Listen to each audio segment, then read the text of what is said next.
New Artist Spotlight Podcast.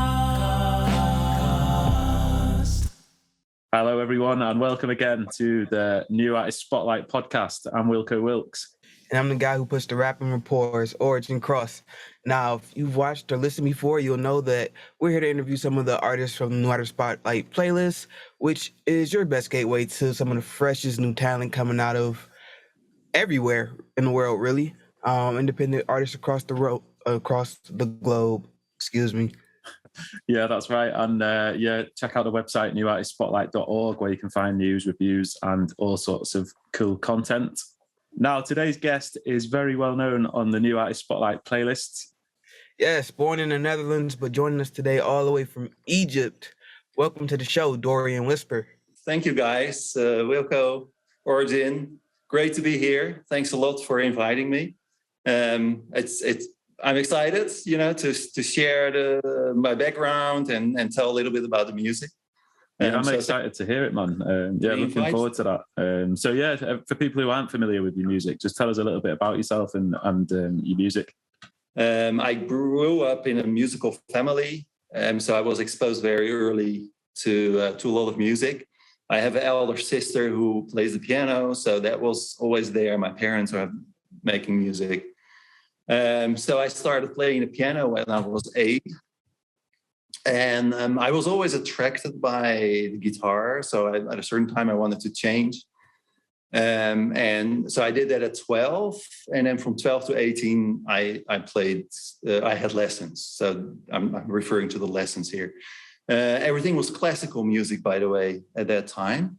The lessons. Of course, when you hang out in school with your friends, that is where you start trying out the stuff that you're listening to. So we did a lot of that with friends in school. Then a big change probably happened when I went to college. That is when, I was exposed to so much more music styles. A lot of friends are musicians. They're still friends until today. And so their music was very important during my college days. So I started, getting interested in improvised music, jazz, flamenco, fusion, playing with friends in bands, on weddings, etc. At the same time, I also started singing more frequently. I started singing in a choir, actually a classical choir, student choir, which was very exciting old classical pieces, but also modern pieces, those are very challenging, like harmonic wise, and I also did close harmony. So a lot of stuff happening in those days. Reading about music theory, and just to understand, how all things work. And so that period was very intense musically. Then, when you finish college, people spread out, are going to do their own things. Other things become more important. So there was definitely a decade or two where music was not as important as it was in those days. Nevertheless, I always carried my guitar with me. That's the beautiful thing of a guitar, right? You can carry it everywhere where you go. If it was a big move, I also took my piano. Music has always been there. I still played in bands. I played in a band in Hamburg, a jazz band. I was a singer there. Did my first recordings in the studio. And then currently I have a band here in Cairo. It's like a Brazilian jazz band, also playing on parties and weddings. Well, not since early 2020 though, but that's pretty obvious, I think. So I just mentioned that recording in Hamburg. That was in the 90s. So that was just like a band playing in a studio and a recording. That's it, right? You play the same song as a couple of times and you take the best track. So now, of course, things are completely different. I met Richard De La Hero. He has been very important in that part for me. He's a musician and arranger from Davao City in the Philippines. And we met in 2018 and started playing a bit, jamming. And so we noticed like, wow, it kind of works, it clicks. Sometimes you have this with people and you're talking, you think like, wow, we really understand each other without speaking much, basically. And so I think you have the same with music. So Richard and I had this thing, and so I suggested at a certain time, I have a few things that I wrote myself. Should we try that? So we did. And then he said, wow, why don't you record this? And I thought, well, I never thought of it. And so he was actually the one triggering this. And then I started working on 4 songs for an EP. And some of those songs were written many years ago. Men on the Island is from 91, actually. So now we have one in the early 2000s. So we had those 4 songs, and then we decided to work on it together in January 2020. And we went to the studio in Davao in the Philippines. And then that EP was released in March 2020. So that was the debut. Then there was another event basically that happened. I came back here and I was all excited, of course, like my first album recorded. And I met somebody he knew here in my building, and he happens to be a neighbor, and he is a composer and music technician. He moved in, and so we started talking, and then of course there was the music immediately. And so he said, "Oh, cool! Send over your stuff. I'm curious. I want to hear." So he listened to it. Next time I see him, I was, what do you think of it? He said, "Yeah, it's nice." So I already noticed from his reaction that okay, there's some need for explanation here. He basically showed me, well, there are certain things that you can improve. And so he started pointing out things, and I was like, wow, yeah, really. So from that moment, he started introducing me like, why did you go to a studio? You can do so many things you can do at home these days. So he introduced me to interface. I bought my mics. He introduced me to Pro Tools. And so off I went, like all discovering all the recording techniques, mixing techniques. He is actually doing my mixing at the moment, or mixing for my songs, and it was a steep learning curve after the first EP. Basically, there's so many options that you have. And I'm still very excited about all those things, new plugins and all the things that you can do. It's amazing. And I think if audio people and they listen to the sequence of my songs, I think you can actually hear the progress throughout the songs. So yeah, that's the recording side of it. That's really interesting. So would you say that the love of music and that kind of passion really developed, like you said, just coming from a musical family, or do you think it was something else that kicked in kind of later that really made you love it and go for it as an artist? Yeah, the music has always been there from as long as I can remember, because at home there was always music. But then, yeah, as I said, I'm coming from the classical corner, trained-wise maybe. Mm-hmm. And usually you have the approach there, like if you have a beautiful instrument, you have a beautiful sound. And it's not so much, tweaking with knobs and stuff. It's basically the instrument. So I think that is where I came from.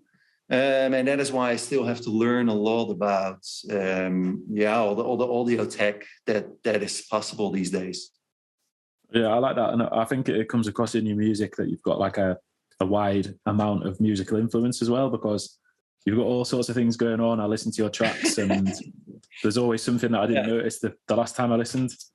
It's true. Yeah, it must take a lot of technical skill as a composer to kind of achieve the results that you do. Okay, well, yeah, it comes natural for me because in certain songs, then at once there's like a swing part, but I try to keep it short, not too dominant. So I like to tweak around with it. But for me, it's like I'm playing something and it's like, what should come next? And then it just comes natural that like, wow, this swing part would be really cool. I don't know. So I like your voice as well, man. You remind me a bit of Randy Newman. Do you know him? Oh, okay. Thank you. Yeah, I love it, man. I love it. So tell us a bit about New Artist Spotlight then, because I know you've been around for a while. And yeah. So it basically goes back to the EP. You know, so that is where my music ended up on streaming services, and then you're like, okay. So then you start like, really, what's the next thing? And so Orzian said last week, it is the easiest part is basically making the music and get it on there. And then the challenge starts, because, you know, the first thing that you do is like you start asking friends, family, you know, like, hey, I got music out, you know, please listen to it. And then, so the first week you're impressed, like you get some streams, and then, you know, it really fades, and everybody knows, oh yeah, he has some music on there, and that's it, right? So how do you move on? So I've been thinking about it, like looking in the internet, on YouTube, what can you do to, you know, to promote your music?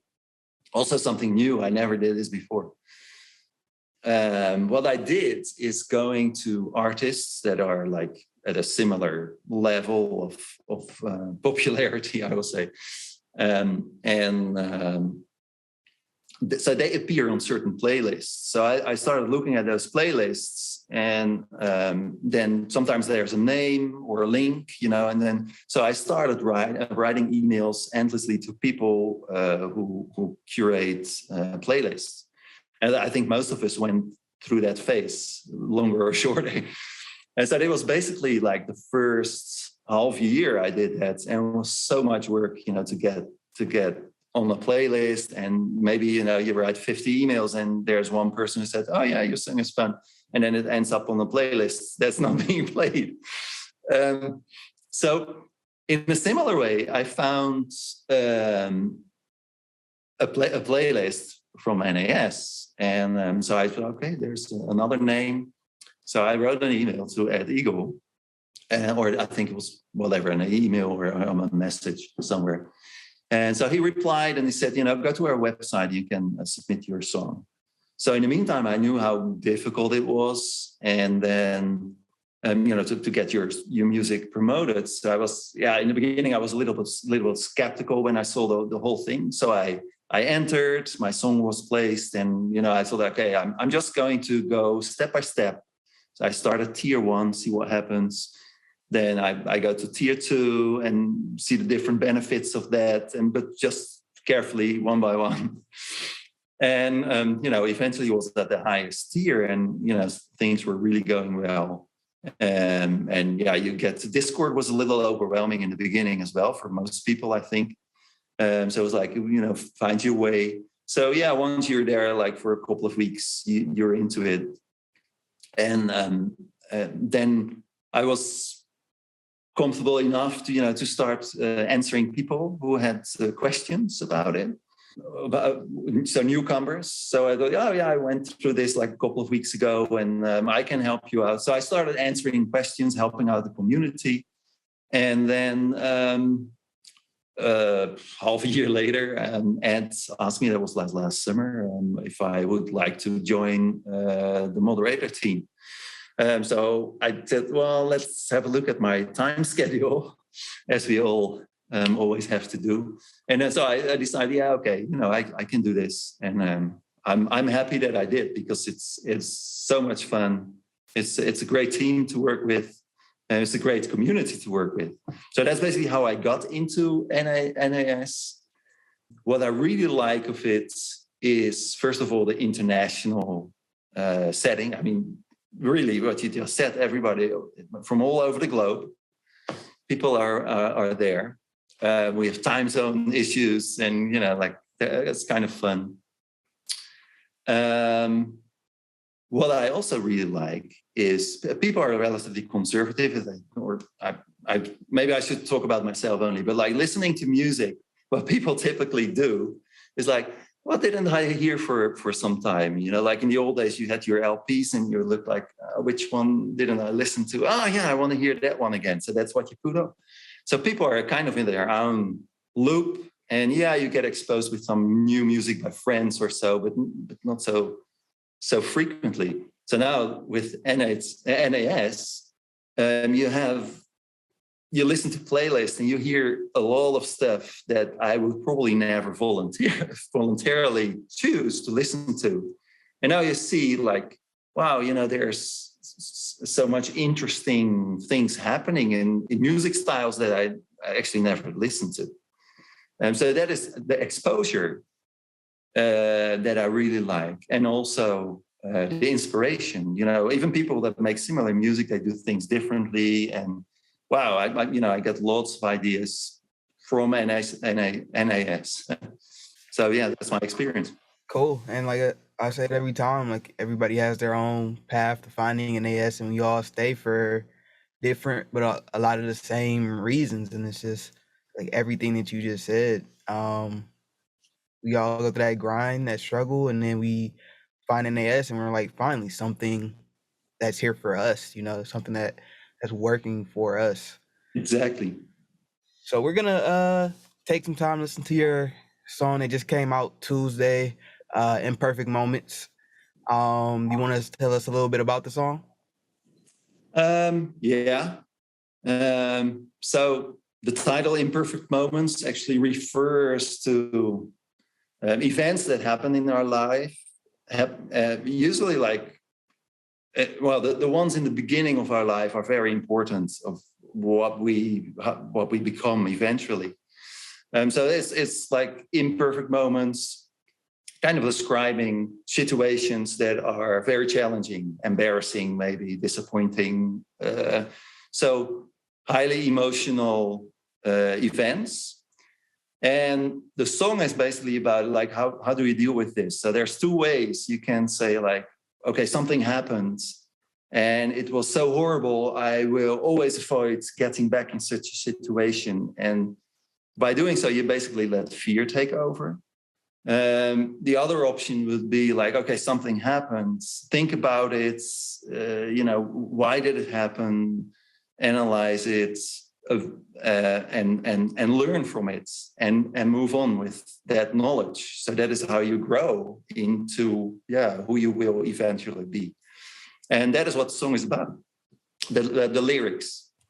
So the main message is not don't let fear take over, but pick up the pieces and move on. That's a great message, man, and I'm sure we've all been through that kind of situation before as well. I think everybody went. That's how we learn. Yeah, and just that the high pitched note at the start is that you? Oh yeah, right, a nice one, man. You've got some range. Okay, so okay. Oh yeah, I do. I've heard it. It sounds. Sorry, go on. Maybe. Sorry, when I'm talking maybe like in one range, but there's quite some elasticity. Yes, mate. Yes, you've got it all. Yeah. So I think we better give it a spin. I've heard it. It's a great track. So do you want to do the honors and introduce it? Sure.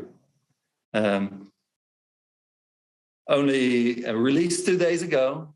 Here is Dorian Whisper's Imperfect Moments.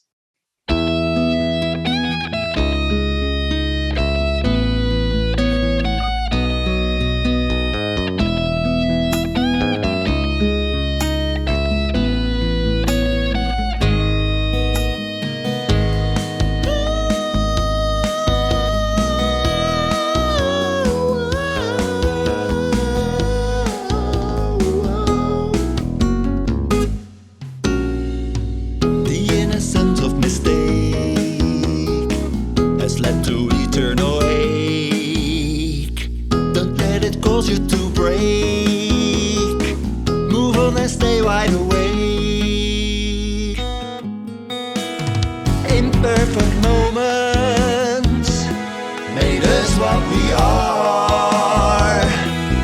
Pick up the pieces, don't let them scar. Don't think that you are alone. To failure we are all prone. Accept it as stepping stone. Eventually we have all grown.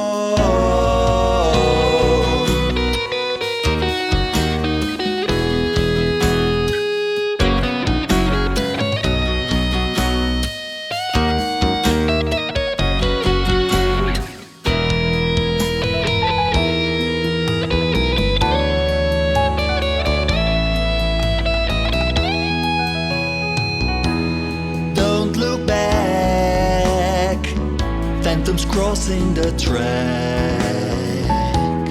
Face the horizon, future you rising. Final decision, no room for regret.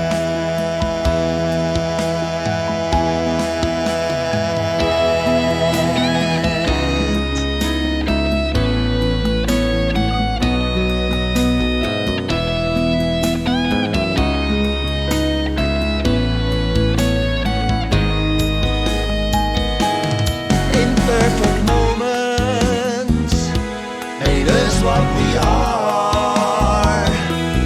Pick up the pieces, don't let them scar. Now put your sorrows aside, you got no reason to hide. Avoid fear being your guide. It's time for turning the tide. Imperfect moments made us what we are. Pick up the pieces, don't let them scar. Pick up the pieces, don't let them scar. Don't let them scar. Yeah, thanks for letting us play that. I really enjoyed it. The instrumentation on your music is always what stands out to me. You got that. It's kind of like a island boy vibe to it on a lot of the songs I've listened to, and then What? An island? yeah, it's like an Island boy. Oh, island man. feel. You know, there are two guys running around with the song out called Island Boy. That's really viral right now. Yeah. I guess I missed that one. It's fine. You're not missing much, mate. You're not Yeah, missing you're much. not. Yeah, you're good. But I don't know. It's just an Easter egg for somebody out there. Somebody's gonna catch it. But yeah, I don't know. I get some island feels from some of the instrumentals behind your music. I know you said I saw somewhere in your Spotify bio there's like influence from like the Philippines and was it Jamaica or Well, yeah, Caribbean as well. Caribbean. Yeah. Like I feel like I'm through. Yeah, my work took me in too many places, so that is why and music has always been there. So as I said, I carry my guitar everywhere. I carried my guitar everywhere, and so it's amazing because sometimes you cannot even communicate with people, but you can make music with people, right? Even if you don't speak the language. Has the great experiences in that way. Yeah, so I'm sure I carry a little bit of all those places with me, and it would be lovely if you tell me that you can hear things like that in my music. That would be great. Yeah, I think it definitely shines through. And another thing I noticed on your Instagram actually, are you kind of like dropping the artwork piece by piece? Yeah.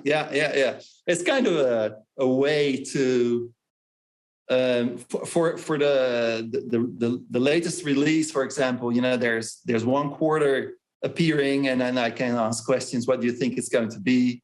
And then half of the title is there, and so that's how I try to make people curious and get into the new release. Indeed, that's what I like to do.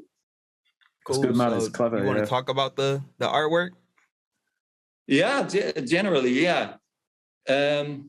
I find it very important, artwork. I always think of like the old days when, LP days. I would know album covers of bands that I never heard. It's like album covers were so important in these days. They were hanging on the record stores, you walk by. So you always saw those pictures and you're like, oh, that is that band, yeah. But I don't actually know what kind of music they make, but you knew the album cover. And so I think album covers are extremely important. I give a lot of attention to it. Usually I have a few options that maybe even when I'm composing, I'm already thinking about some visualization of what I'm doing.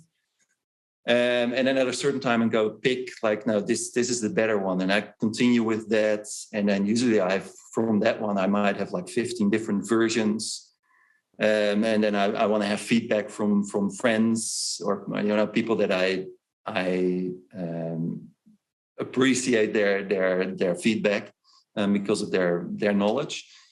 So that's what I do. And then eventually it's going to be one of those versions. So I'm talking about different fonts, different like pictures, different compositions, everything. I really take my time also to think about that. So two more things. Sometimes I see, like in playlists, I sometimes see people. It looks like they took a picture with a dirty camera on their cell phone, and that's their cover. And I think like, oh, don't do this to yourself, because most people are very, very visual, right? So you remember something that you heard and you saw that picture, and somehow they belong together. And so if you don't put much effort in it, I think it's a pity. And then the other thing is that we have a few artists in NAS that have like a series feel in their albums. So once you have seen one, you get another one in your hands. You think like, hey, this is Coastal Town, because they have the certain style that they use in all their album covers, and that's something I like. It's really they think about it and they belong together. So that's also a nice approach. Yeah, it's interesting, isn't it? I like to make mine sort of quite different, but so you're always thinking about it, aren't you? When you've got the song and then suddenly it comes to making the art. Yeah. You're right, it's important, and it can draw people in, can't it? And make them want to listen to your music if you've got a cool picture or whatever. So I was they need to be attractive. Yeah, for sure. And another thing that's attractive is your YouTube channel. I was having a look earlier on today. You've got some bangers on there. I noticed you've made a couple of videos. There's one where you've got like, in the shadows and like half your face covered. You've got some good live sets on there as well. Is that something you can do more of? If I had the time, it's a lot of time. I do all those videos. I made everything myself. I did the recordings myself. The mixing on those things I did myself. I see that a little bit more as a tryout on YouTube. The high quality definitely needs to go to the streaming services, but I think YouTube is more like, you can try out things. So it's a lot of work to get those things filmed. I do the filming myself. It's challenging, but it's really fun as well. I like to do that kind of work. Maybe it also relates to the visual part that I'm talking about. It's something I like. There's a few videos that are the live recording. So of course that's not so you just see somebody singing and playing a guitar. But then there's 4 other videos. I did one of my own. I re-recorded it, and so it's more an acoustic version than the one that is out on streaming platforms. And I added the video, which is for me very closely related to the lyrics. And then I also did 3 covers. I think I read that somewhere. Also get attention to your skills as a musician to do covers, because people tend to listen to covers earlier than music that they don't know.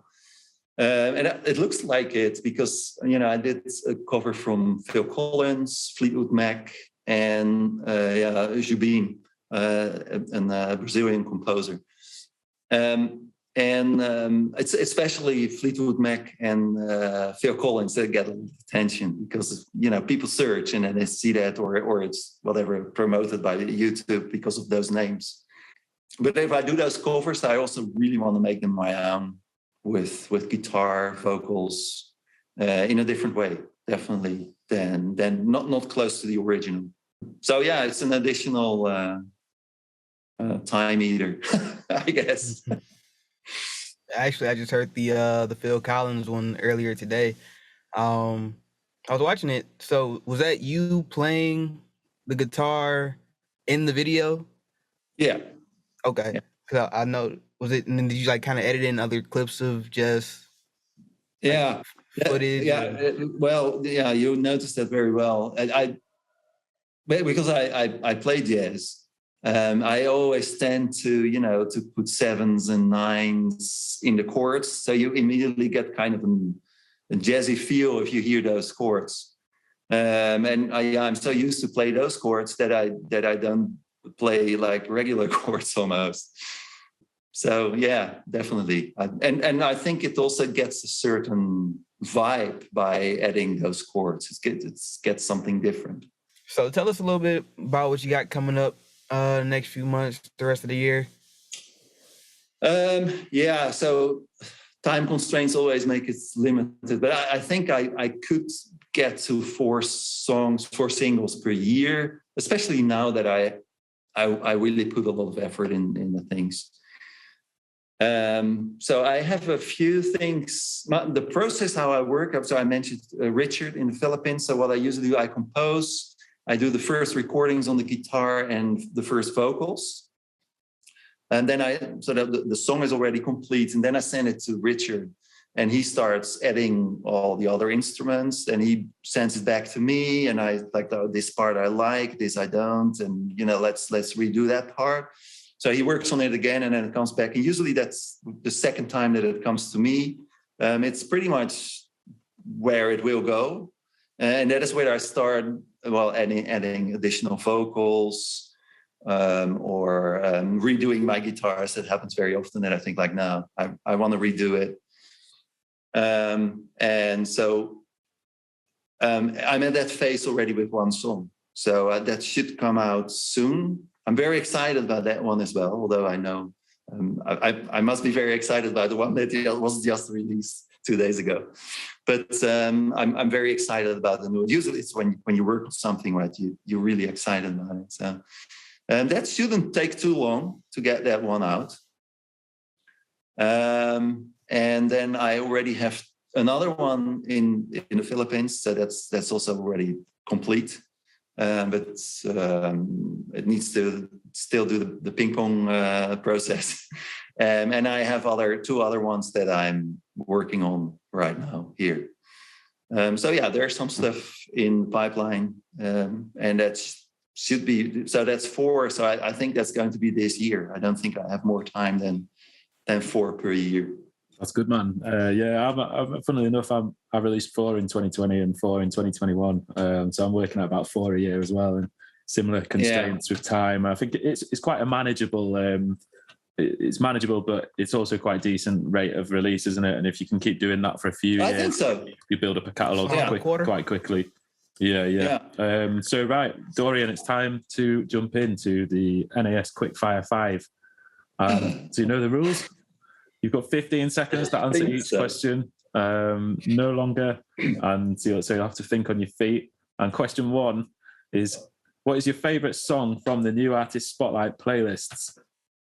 Okay, that's December by Andres. Yeah, it's an amazing tune. That one. The reason it's the instrumentation, the choice of instruments, it's like a little symphony. Musically going on, a lot of stuff going on. Very beautiful. Yeah. What song would you like to be played at your funeral? Well, we come from nothing. You're going back to nothing. What you lost. Monty Python's Always Look on the Bright Side of Life. Nice. Yeah, like it. Good choice, man. Good choice. Number 3, if you could have the voice of any other artist on the planet, whose voice would you pick? There are so many beautiful voices. But nevertheless, there's one voice for me that is the ultimate. She can sing sweet things. He can be aggressive in her voice. He's an amazing. Yeah, time's up. 15 seconds gone. Oh my! You guys are so harsh. Question 4. What is the cheesiest song? Who was it? Ella Fitzgerald. Okay, Ella yeah. Fitzgerald, Right, okay. Just get that in. What Okay. is the cheesiest song that you love? Okay, I have to be a little faster here. Hello, is it me you're looking for? Yes, great tune. It's from Lionel Richie. I also have an explanation for it because it's a song from, it's not going to be 15 seconds, sorry. It's a song from the 1980s, commercial success from him. Very different from what he did with the Commodores. So it's why I find it a little cheesy. However, there was always this one moment, and that's why I like it. And it's like, there it is again, the guitar solo. It's a very jazzy guitar solo. It's the notes they take. The sound is very jazzy and octave notes solo. So that's why I picked that one.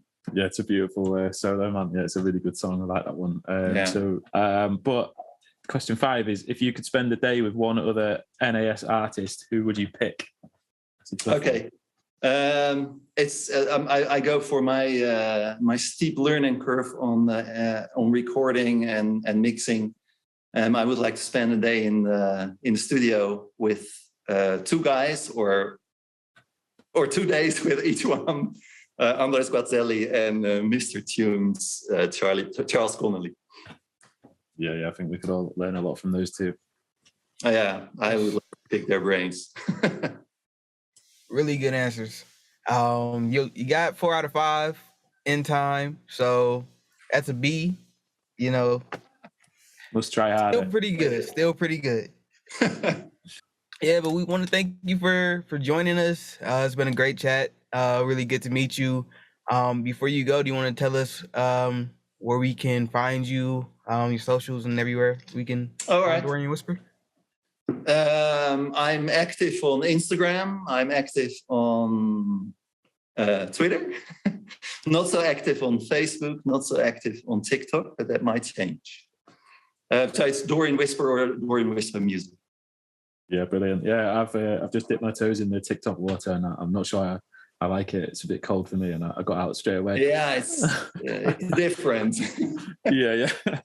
Okay, thanks everyone for joining us. Thanks for everyone listening at home, across the globe. Big up yourselves. We'll see you soon. Everyone who's working with New Artist Spotlight, etc., ad infinitum. We'll see you next time. Peace out.